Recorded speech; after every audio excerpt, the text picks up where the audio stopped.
heights demonstrator is Larry Miller. He's going to give us part 2 of a sanding demonstration. Part 1 was probably a year ago, I guess, something like that. So we'll look forward to learning more about sanding. Larry. Okay, this is Sanding 101, and if you really want to try for a master's degree, we'll be Sanding 102 sometime in the future. The reason I got into this is one of the 2 reasons for doing wet sanding. That's what we're going to talk about tonight, wet sanding, and some related items. The reason I got into it was because I was starting to feel the accumulated effects of breathing too much dust. And I assure you, over a period of time, it will get you if you continue to do it. Bob Robinson will testify to that, and I will testify to it. End of last year, in January, I started having one sinus infection after another. Now, as a kid, I got a lot of them, but I have gotten sinus infections for a long time. And it struck me one day that I was not being careful enough with dust, and I was simply breathing too much dust. And that led me to do a little research, and I came up with some answers to controlling dust. Dust is one of the reasons that you would use wet sanding. The second reason is heat. If you've turned exotics and you sanded too long and too hard and too fast, you got heat checks. A long time ago, I hadn't been turning very long, I scored some beautiful African blackwood, a lot of it. And I started turning this stuff, and every piece, it was fine, it looked great, it was solid, and then till I was finished, I was seeing little cracks in it. Little cracks, and the longer I sanded, the worse the cracks got. And wet sanding is a way to avoid that. And it keeps things cleaner. Now, it's a little hard on your lathe bed, but what you're sanding with 9 times out of 10 isn't going to hurt your lathe bed. In fact, it might do it some good if you never wax your lathe bed, which you ought to do occasionally. This is one way to keep the ways on your lathe from rusting. Now, I put some claws down here simply because this is not my lathe. I don't do that at home because I don't mind if I get a little something on there. It wipes off and it usually doesn't hurt anything. What can you use for wet sanding? What works? Well, almost anything. Water will work.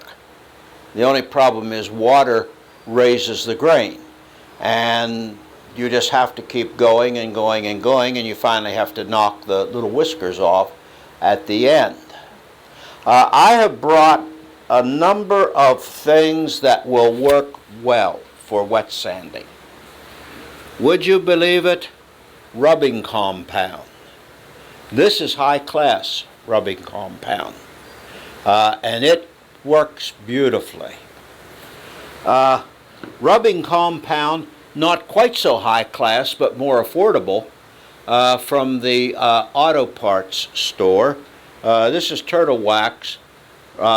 This is the finer of 2. They make a red and a white. You can use them both, and they will work very nicely for wet sanding. Okay? Everybody has some of this in their shop, I'm sure. If you don't, why not? Because this is good for a lot of things. Howard's Feed and Wax. Beautiful for wet sanding. It works really good. This stuff, you all know this stuff, and this works real well. shell wax, and the little brother to that also works. Now we're getting to the point where I'm going to talk to you about sanding wet with a compound that has some grit in it. And that's, except for my favorite, which I'm saving for last, is what I use a lot. Not that one, but these two. Now these two are the poor man's version of these two. Yorkshire grit comes in two grades. It comes in somewhat coarse and it comes in very fine.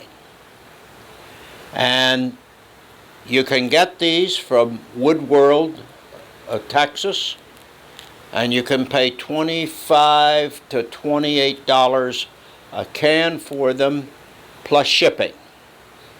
Now, they last a long time. There's a way around that.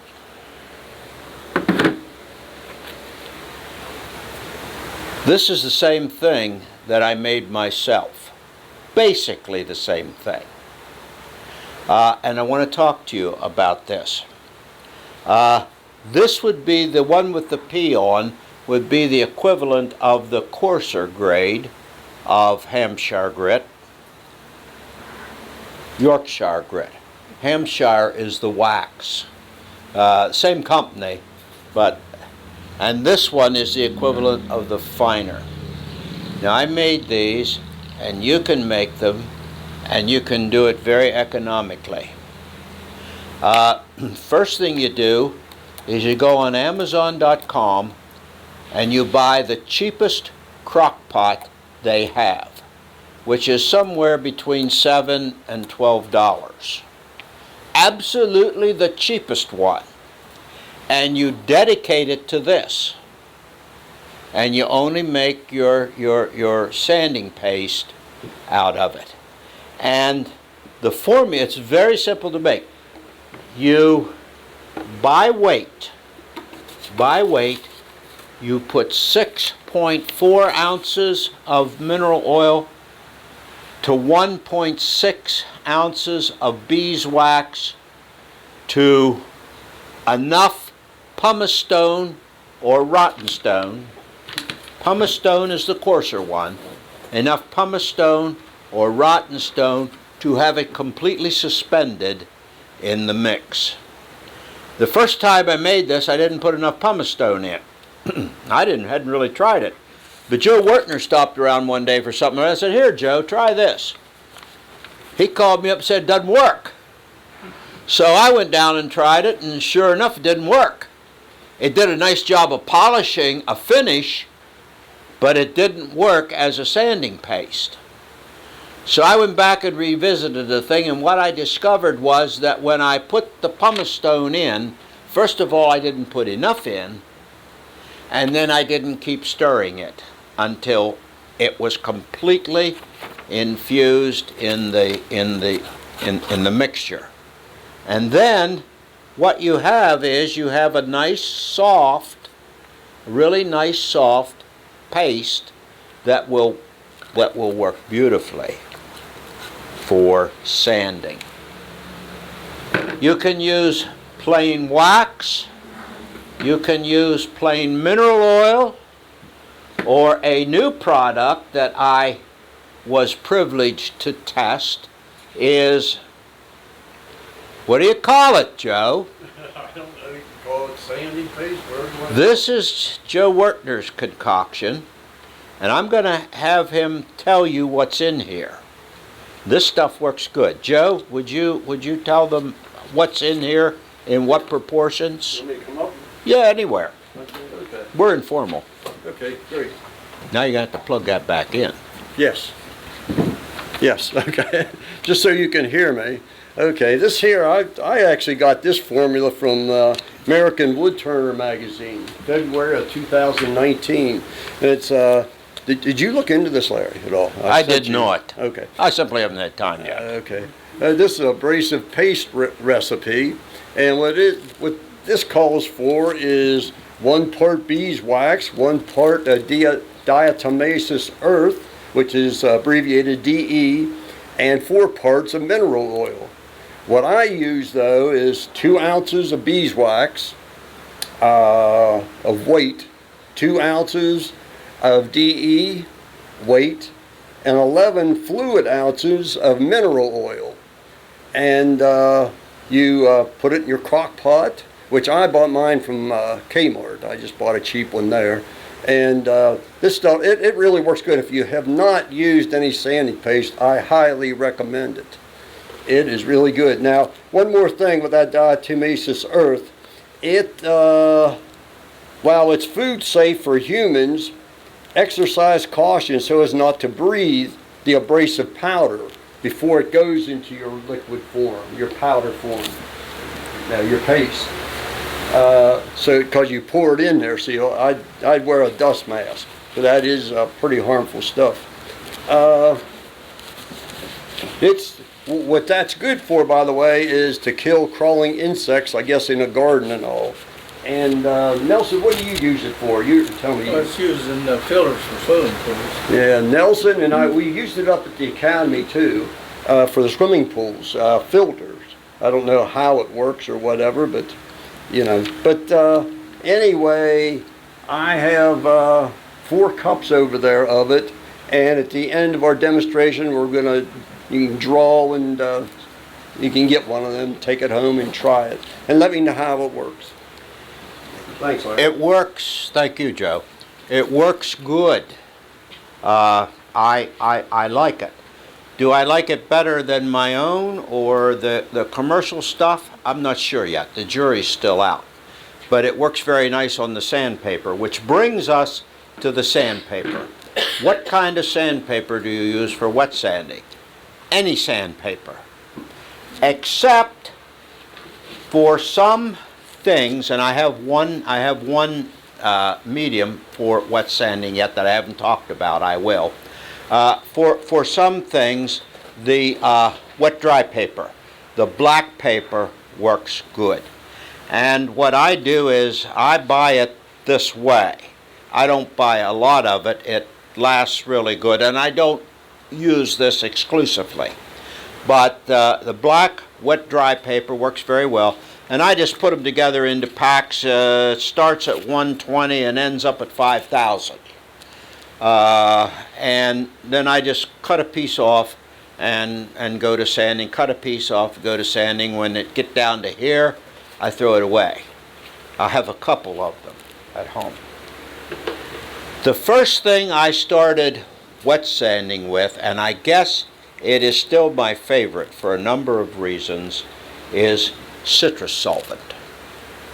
This is my go-to for wet sanding.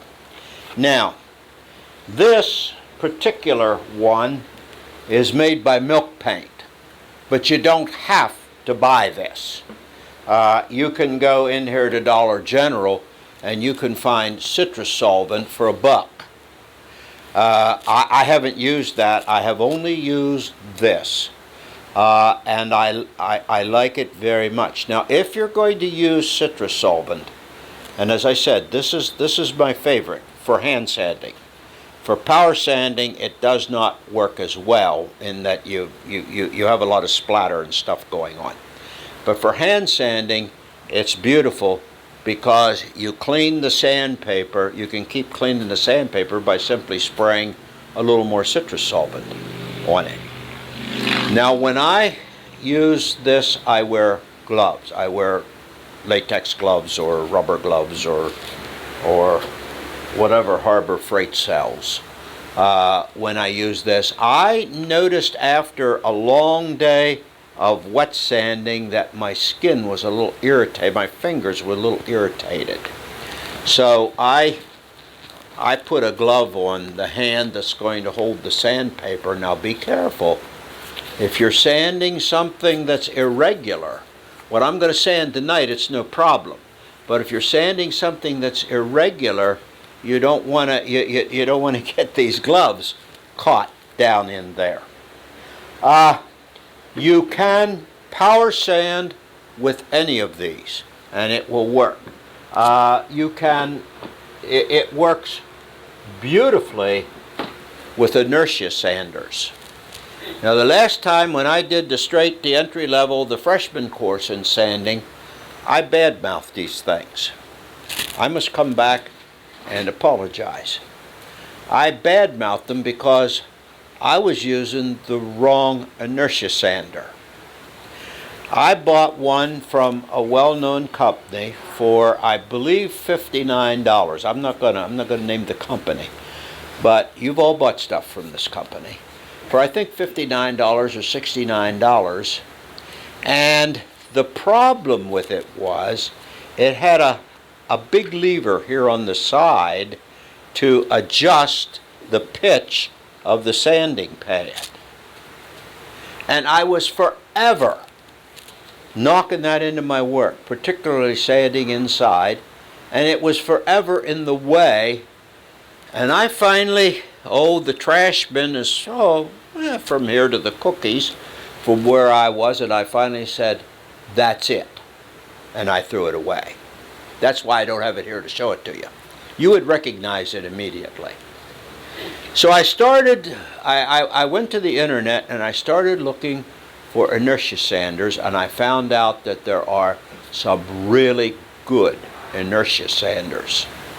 The only thing is, the better the inertia sander, the more money you're going to pay for it. The best one on the market today, in my opinion, is made by Simon Hope in England. And it's double expensive because it has to get here from England.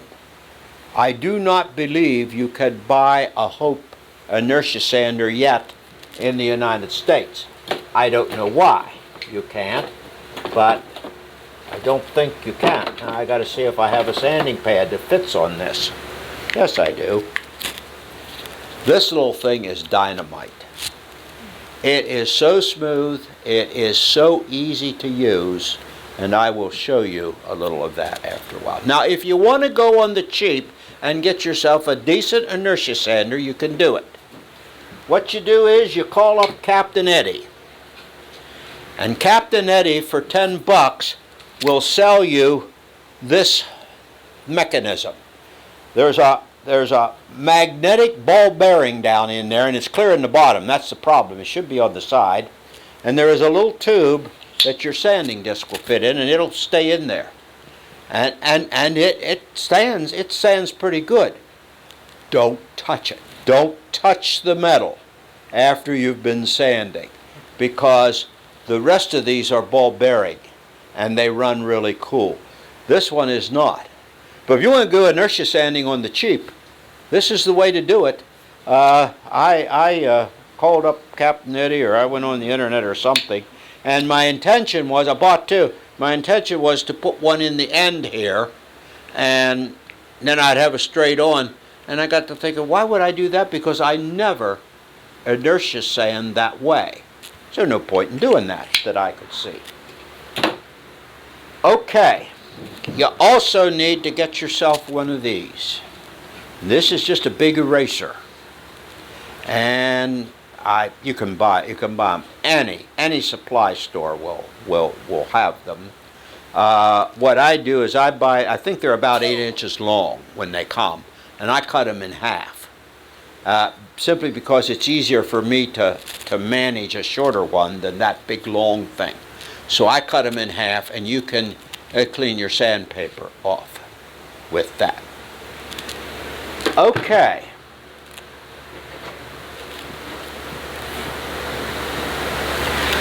I have a piece of cherry here on the lathe that has a skew finish on it. And nothing else was done with it. Although what I don't quite understand, we were talking about it, when I took it off of my lathe, it was running dead true. On this one, it is not. And I took it off, and the wood should be dry because it's been a long time, and I took it off a day before yesterday. when I was getting ready for this. Okay, let us say that we're going to, watch me fall over some. Let's say that we're going to wet sand this. Now, I don't know if we ought to set that thing over here. There might be some splatter going out this way. Jim, maybe you ought to set that over here. Larry, while he's setting up there, let me ask you a question. Did you ever use an electric angle drill? Oh yeah. Oh yeah. Yeah, I didn't bring one along. That will hopefully keep that should be good. Hopefully keep the splatter down. First one is going to be with citrus solvent. You can do this two ways. You can spray some on the work, rub it around a little. You can spray some on your sandpaper, like that. We want to be running somewhere in the nature of, I guess this will make it go slower. Somewhere around 800 is where I sand everything.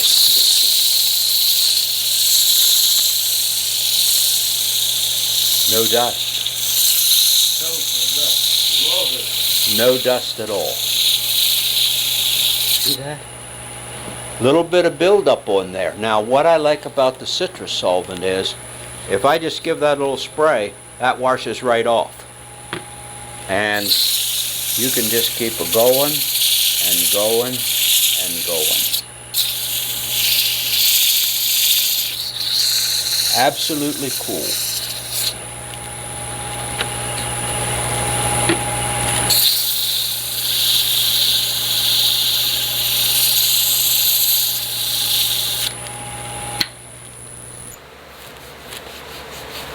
Now, when you're done, I know what you're going to ask, okay?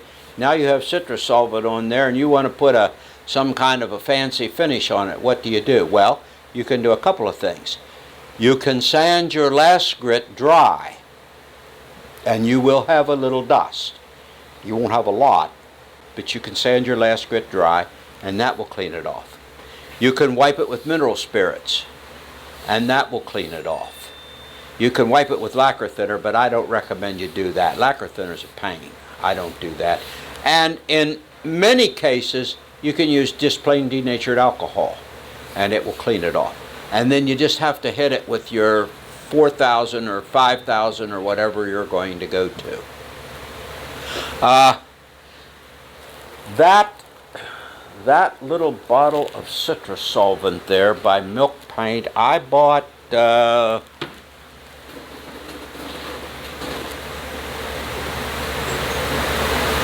8-9 months ago, I'm going to say. 7 at the very least. The bottle's still a fourth full, and I filled this thing up from that bottle, and I've been using it. I use it every day. Well, not every day, but I use it a lot because I don't sand every day. But I use it a lot. This I highly recommend. It works really good. I guess that raises the grain, right? Beg pardon? It raises the grain. Not much. Not much. Use it No, straight I've- or you cut it with water? Huh? Use it straight? Yeah, just use it as it comes out of the bottle. You don't dilute it. Just use it as it comes out of the bottle. It's very thin. And it's a sort of a, if you touch that, well, it's getting dry now. But if you touch it right after you use it, there's sort of an oily feel to it. It's a little bit of a lubricant in there, which is a good thing. That's what you want. Okay? That's citrus solvent. Now, of course, those marks will go away as you go. The reason it's my favorite is because it wipes right off the paper. And you get more distance out of your sandpaper with this than you do with the other products. Now, when you're sanding with wax base products, you are going to think that you're that your sandpaper isn't cutting, but it is. It is. Takes a little more patience, but it is still cutting. Okay, next we're going to use Joe's. We're going to use Joe's concoction next. You can see this was clear full. You can see I've been playing around with it. Okay, let's go to the next grit.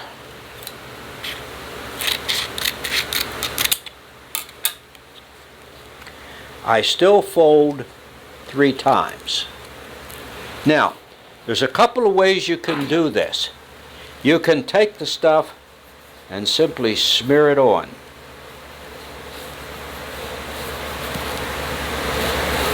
Where you're going to sand. You can do that. Or you can just swipe your paper in it. And the idea is to get some buildup here on your paper. Same speed as before. No dust.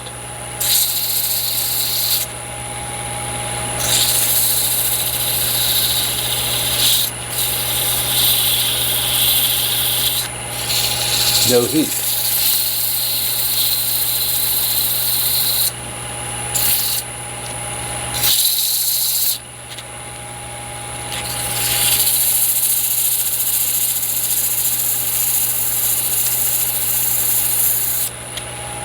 Now in this case, and I was talking to Joe about this, he cleans it off with mineral oil in between grits. I only wipe it off if I can feel grit with my fingers. If I can't feel grit with my fingers, and of course with this black paper you don't lose, the only grit that you will probably feel is the grit that is in the that is in the paste. Beautiful job. Now, if I do feel grit, I simply take a paper towel and wipe over it before I go to the next grit. And I do that all the way up. Now, this that I did with the citrus solvent, it feels dry. This feels a little waxy. So at some point, depending on your finish, at some point you will have to get this off. If you're going to, if you're going to use a lacquer finish, you're going to use sanding sealer, which I always do. At some point, you have to get this off. However, if you're going to do a wax finish, and you can get a beautiful wax finish with the various grits of sandpaper and some kind of sanding paste. Okay, we'll call that done. Any questions? Yeah. Say something, Larry? You're saying about cleaning it off. I just clean it off with mineral oil. It comes right off. Yeah. And, You still have an oil base on the wood though, Okay. right? I mean, you still have an oil base on the wood after you've done Yeah, that. I guess you do, yeah. Yeah. I've been doing a lot of holes with it, so that's easier for me to clean with my mineral oil or something. You know, it's much easier than something like that. Yeah. You just wipe that right off. I feel anyhow. Right. Now, if you don't want to go to all the trouble of mixing this stuff up, and it's perfectly okay not to go to all the trouble, you go to the drugstore and you get mineral oil, a bottle like this. This happens to be food grade. This is Howard's. That I can't see any food problems with mineral oil at all. I just happen to have some food grade that I've been using.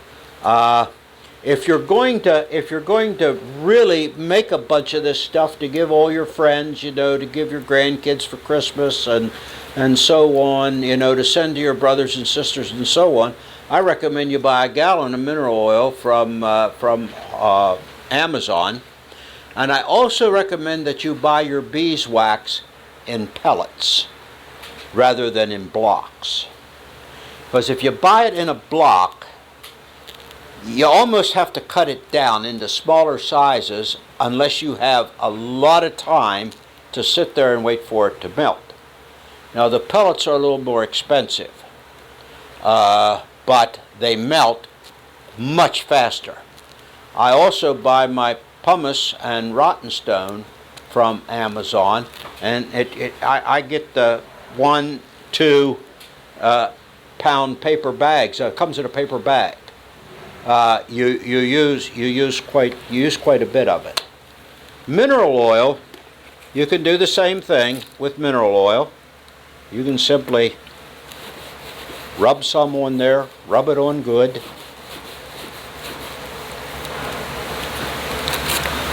Close the bottle, set it aside. This might spray a little, guys. And you go to sanding.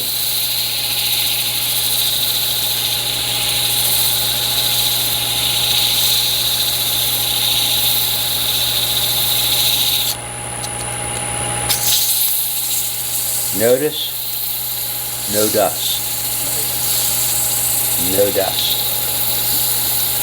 By now, without some kind of breathing equipment, I would have already inhaled more dust than I ought to, or than you ought to. It is not a good thing. And I've heard people say, oh, I'm not allergic to that stuff. That doesn't bother me. But your lungs are just sitting there working and working and working. Okay. Now, the mineral oil clogs the paper a little more. You notice that. So, what you can do is take your eraser. You don't have to get it all off. And just take the worst of it off. And then go back at it. And that works good. And when you're done, wipe the excess off, or just simply go to the next grit. I don't believe you have to wipe the excess off between grits. But then I'm going usually to a fairly high number, like 2,500, 3,000, 4,000, sometimes 5,000, not always, but a lot of times I do that. And when it gets down near the end, then I start wiping it and examining it for any kind of scratches or marks. And if I find a lot of them, then when I go to the next grit, I will use a finer.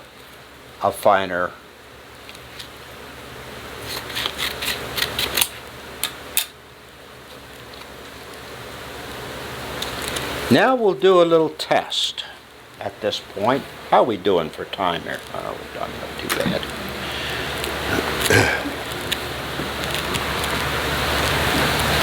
We'll compare these two. This is the $25 plus shipping. And if I open this, you will see that for a long time, till I got onto this at least, I used quite a lot of it out of there. It works good. Also, after you've done all your sanding, you're all finished with it, and you're happy as you can be with what you have done, okay, then you put your sanding sealer on, maybe 2 coats, and then you can rub it back with this, or the fine, and you're ready to go to a wax finish. And if you put a good Carnauba wax finish on that, it's beautiful. This stuff works really good.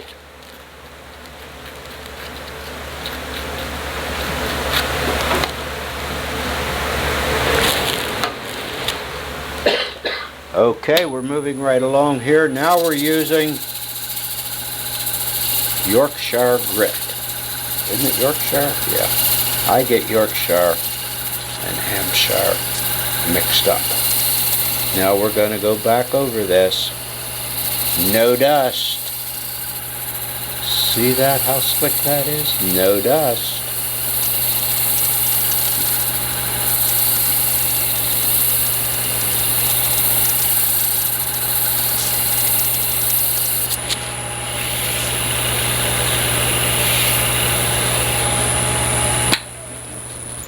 Now we are at about, what grade, what are we at?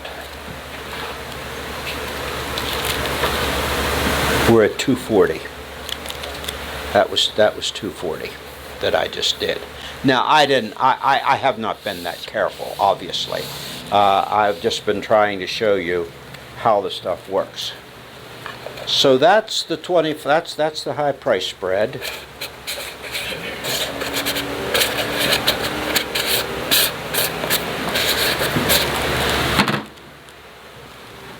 This one's on the cheap.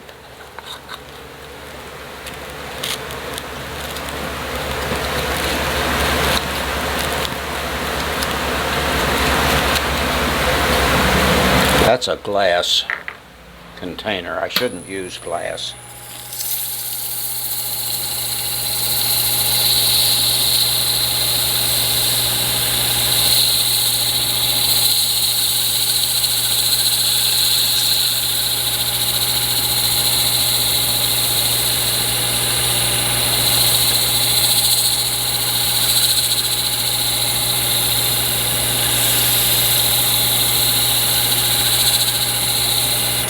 Now,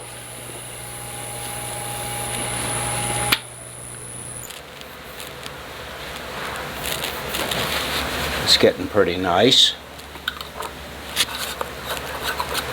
Now, when we go to the next grade, when we go to the next higher grade of sandpaper, we'll use the rotten stone.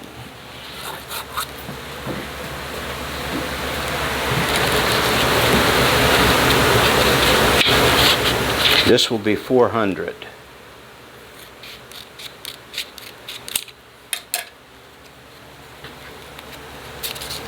Good, I cut 2 pieces off. I also cut some 600 off. That's okay.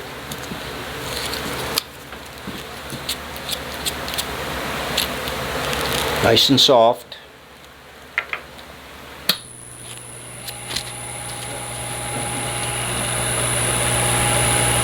I was holding it pretty gentle, wasn't I? It's because I cut an awful small piece. That's basically being tight.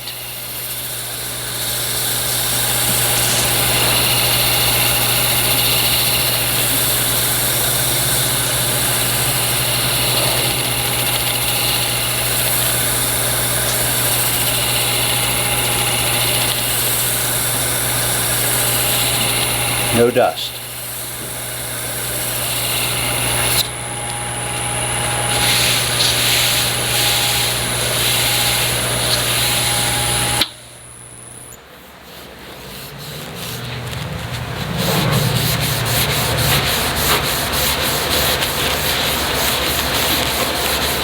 Now, if I want to put that back, that has a real waxy feel to it now.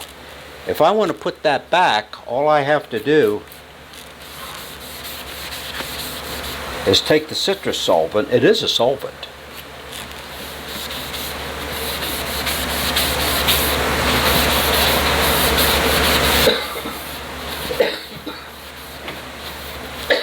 And wipe it down. Now, if I were actually sanding that, if I was being serious and I'm going to sand the whole thing, I'm making a tool handle, shall we say, and I want I want the whole thing to be sanded up and starting to get pretty nice there, but I'm not going to sand that whole thing by hand. So what I'm going to do in that case, if I'm home in my shop, I'm going to get a power sander or an Inertia sander out, and I'm going to take, I don't want to start there, I'm going to take, let's see, 120, what's that, 150? Let's use 180. How's that? We use some 180. Something about these that's very interesting. You don't take the thing and go like that, it won't work.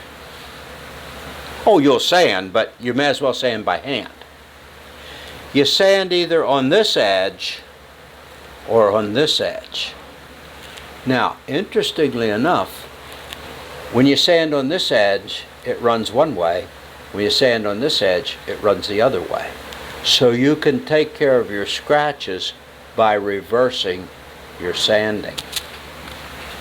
Okay, what do we want to use? Oh, I guess we could use most anything.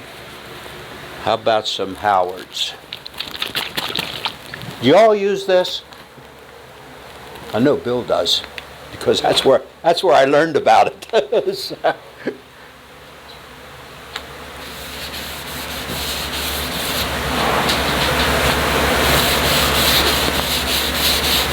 What is this stuff, Larry? That is Howard's Feed and Wax. Lowe's now carries it. It used to be hard to get. Lowe's carries it. In fact, when Bill told me about it, I had an awful time finding any. I finally did. I think I ordered it somewhere. I was in Lowe's the other day and they had it in there.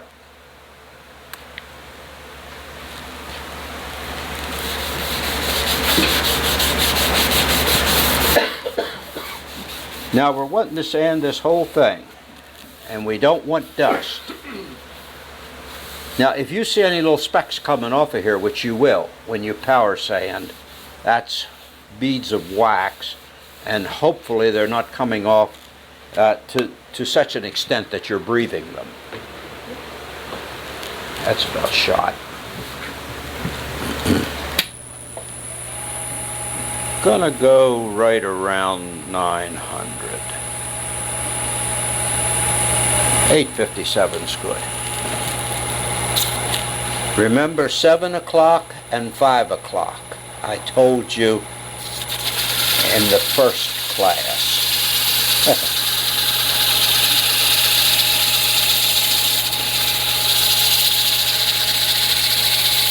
Go the other way, the wheel turns the other way.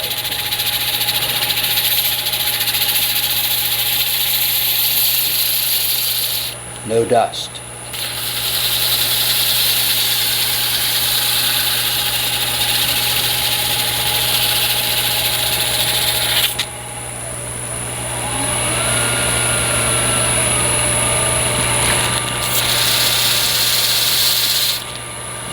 You have to control, you have to use the speed of your lathe to control how fast this turns and how accurate it will sand.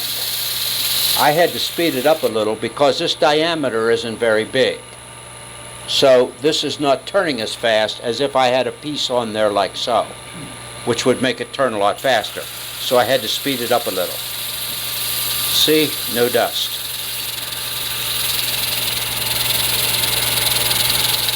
I don't know why that's running out around.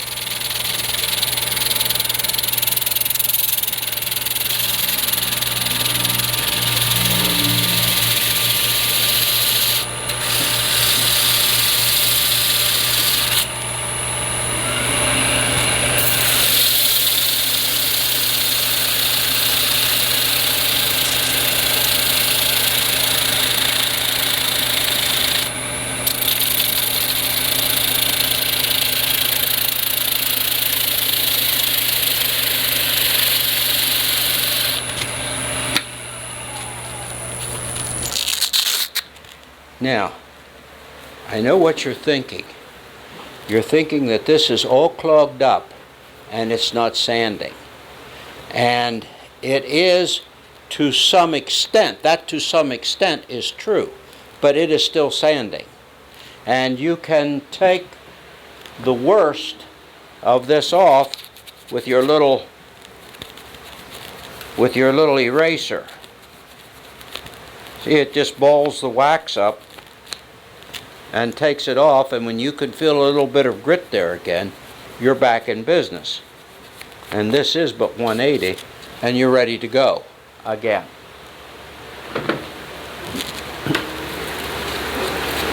Okay, what didn't I do? How about some questions? Anybody have any questions at this point? Nelson? Yeah, when you do that as opposed to just dry sanding, does it change Does it have anything to do with changing the color of the finish when you're done? Depends on the wood. It depends on the wood. Now, does this change the color of the wood when you're all done? Yes and no. Because usually what I do, now that's obviously cherry. I mean, it still looks like cherry, although it has darkened it. What I usually do is when I get up toward the end, then I stop using. I do maybe 2-3 grits without adding any kind of lubricant to it. Just do it dry. When it starts making dust, I turn the dust extractor on and put a mask on because I have to. Also, if you clean this with something, it will restore it. You can see the color that I've pulled off. It will restore it to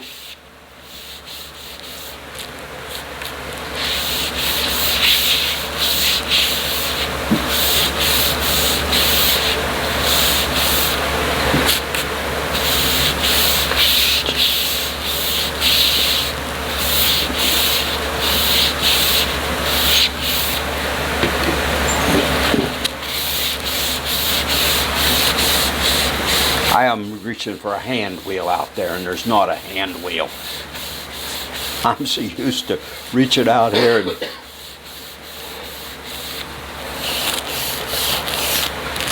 okay, let's hit it without anything and see how we restore.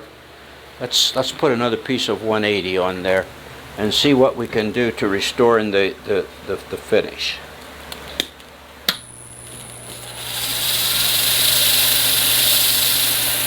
Now, you see, we're getting right down to the wood. But you see what else we're doing? We're making dust. See the dust coming off of it? No, I don't think that's dust. There is dust coming off of it.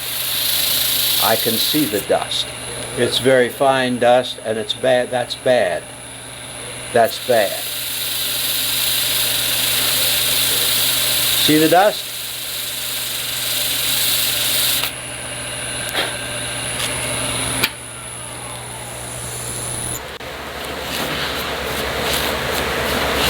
And we've pretty well restored. In other words, you can sand down through that if you care about the color, and some people do care. When I mentioned the color, if you sand it all with dry paper, and then whatever finish you put on, it always changes the color then. Right. So is it, in your opinion, is it just a matter of when the color changes? For the most part, I think, depending on your finish. If you're using a wax finish, it pretty much is what it is. Now, if you wanna use lacquer or something like that, then you've got to get it dry enough that it will hold sanding sealer. Because you always put sanding sealer on before lacquer. I always do. I don't know. I shouldn't have made that statement. I always do. I usually put 2 or 3 coats of cellulose sanding sealer on and cut them back before I lacquer it. And I cut them back wet. I cut them back with Hampshire grit or Joe's Wonder Paste or whatever. Cut it back with that. Then I clean that really good with mineral spirits or denatured alcohol. Clean it really good, and then I go to lacquering. You got to be careful when you're cutting it back that you don't cut through the sanding sealer. That you still have a coat of sanding sealer as a base for your lacquer. I use a lot of lacquer. In fact, I probably finish more with lacquer than anything else. But of late, since I've been doing more of this, I find myself finishing more with wax and getting very nice finishes. Any other questions? Yeah, Larry, since we have an abrasive in the sanding wax, sanding paste, you could use that for a fine one. Did you say that at all? No, I did not say that, but I would say, well, actually, I guess I said it, but I didn't explain it. After I put the sanding sealer on, then I use the store-bought stuff or the homemade stuff with a paper towel. Just with a paper towel. And then, of course, on top of that sanding sealer, it really starts to shine. And I usually do the coarse and the fine, and then finish it with a wax and buff the wax. And when you take the wax off, you know you do it at high speed, and you intentionally create some heat. Not a lot, but some, because wax loves heat. And so you try this. Rub the wax off by hand, just like this. Okay. Then turn the lathe on, get it going 1800, 2000, and take your paper towel and go over where you've just polished it with your hand and see the difference. And then when that's done, take it to your buffing wheel. Do you have a Beal system? You go through all three of them? I do have a Beal system. I rarely use it.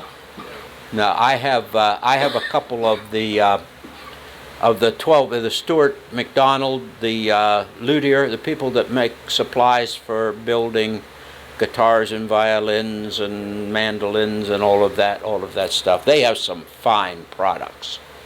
And I take their 1.5-inch wheels and put 2 of them together and put them on the lathe, and then I buff with that, and I use their buffing compound. Now, I used to change wheels for each compound, you know. Yeah. I'm too advanced in years for that. I don't have that many years left. So what I do now is I just take a rake, you know, and there is a rake for cleaning buffing wheels, and I just run over it with that and then put the next grit on.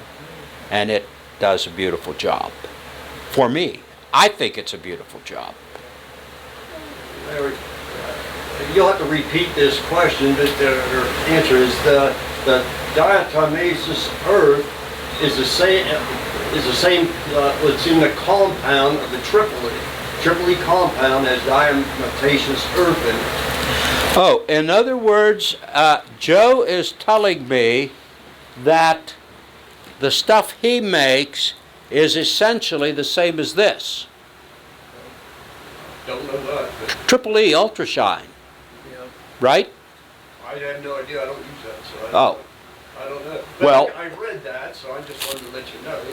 Okay. Well, it doesn't say what's in here. Or if it does, the label has gotten it. What I do with these things, maybe a little tip, is after you get down about 3/4 of the way, it's hard to get it out of there. So what I do is I buy another one and then fill the one I was using up, or vice versa. Use some out of the new one and then fill it up out of this one, because I can get it out of here so much easier. Now, you can use this. This has very fine grit in it. Also, Craft Supplies is selling one called Dr. Slick's, Dr. Kirk. Dr. Kirk E. Yeah. It's white, and it's even finer than this. This puts a heck of a shine on stuff, by the way. So does that. It's pure wax. This is just pure old paste wax. And that is a very good sanding base to do wet sanding with. Other questions? John? Larry, do any of these compounds that you're using, let's say, fill pinholes? Every now and then you get little bitty holes in something. Probably from a... Well, yeah, it does, John. But how do you keep it in there? Would be a question I would have. I mean, yeah, you can fill cracks with wax, but then you have to have some way to keep it in there so that it doesn't come out. Now, I have done that. I have used wax to fill cracks, heavier wax than I have here, and filled some little cracks with it, you know, and then just sanding sealer right over top of that really quick. The results, in my opinion, are iffy. I'd almost rather just see the crack. Depending now on if you're turning a pen or something like that, that won't work. Obviously, it's going to be unsightly, in my opinion. Any more questions? Yes, Lloyd. You're talking about using rotten stone, plumbing stone. Do you ever use that after the finish? Would you say that a little louder, please? Your rotten stone, plumbing stone. Yeah. Do you ever use it after the finish was put on? Oh yes, with mineral oil. What I have done is if I have a really nasty bowl that I've sprayed the lacquer on, and it isn't level, you know, I didn't do a good job of spraying, and it isn't level. There's ripples in it. If they're not too bad, I use a blackboard eraser, mineral oil, and pumice or rotten stone. Just put some of it right on the eraser, and use that to cut it back, and it'll cut it back. Takes a while, takes some patience, but it will cut it back. Takes a lot of elbow grease. Huh? Takes a lot of elbow grease. Yeah, to level it. Yeah, well, I do it turning. I mean, I do it on, I put it on the lathe and let the lathe do the work. When you make tables, all of our tops. Oh, yeah. I hear what you're saying. Incidentally, about these, this is a Hope. This is a Vermac. You know, you can't only ever have one of these things. This is a Vermac, and this is made in New Zealand. I'm not sure if this is oh,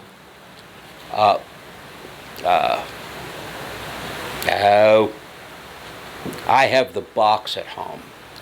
The interesting thing about these is they all use a different style pad, and so they kind of have you stuck there. If you need to replace these, you have to get this style to fit in this one, and this one will fit in this one.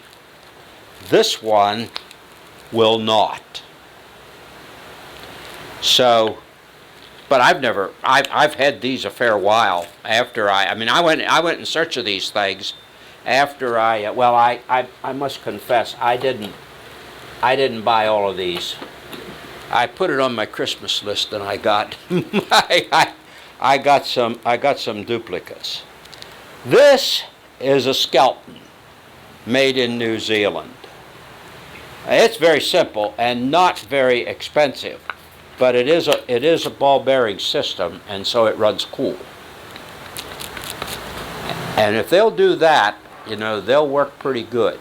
You shouldn't have to use a lot of pressure to make these things run. Questions? Well, I could go on and sand for another question. Real quick. Now, I can see we're doing a spindle here that's perfectly great.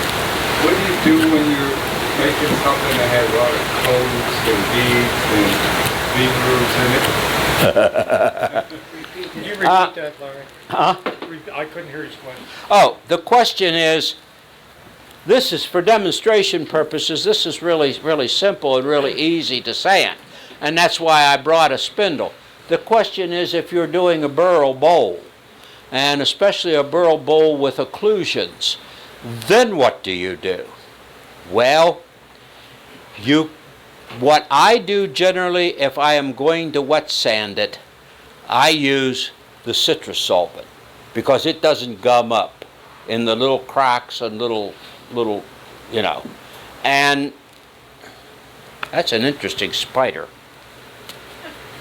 I'm not sure that is a spider. That looked like a... Do ticks come in brown? Yeah. All right, well that was one, I think. But he ran faster than most ticks can run. Anyway, it was not a brown recluse, so I feel fairly comfortable with that. Yeah, I use the liquid citrus solvent. I spray it in there, and then sometimes I'll use power sander in there. In there, an inertia sander doesn't work good. So I'll use a drill with a sanding pad on it in there. Wax, you can use wax. The only problem is then you got to get in there and pick all the little specks out, and that's a pain. This you don't have to pick it out. You don't really know it's in there. That is another reason that this is actually, at the end of the day, my favorite way to wet sand.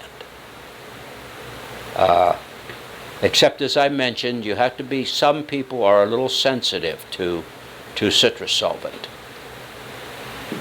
You can buy, if you want the good stuff, and I guess, I don't know, milk paint has an excellent reputation.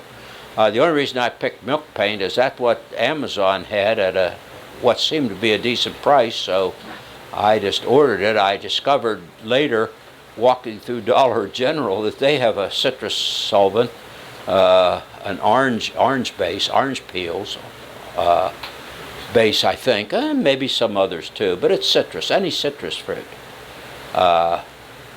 Both sands, lubricates, and cleans, because it's a good cleaner.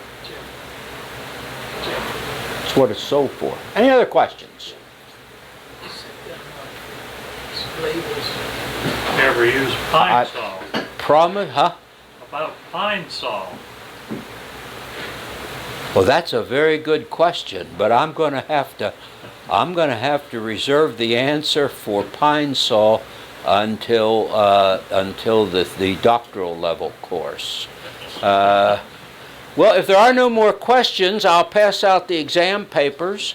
You will have 15 minutes to complete your exam. I actually did what I said I would do. I finished ahead of time.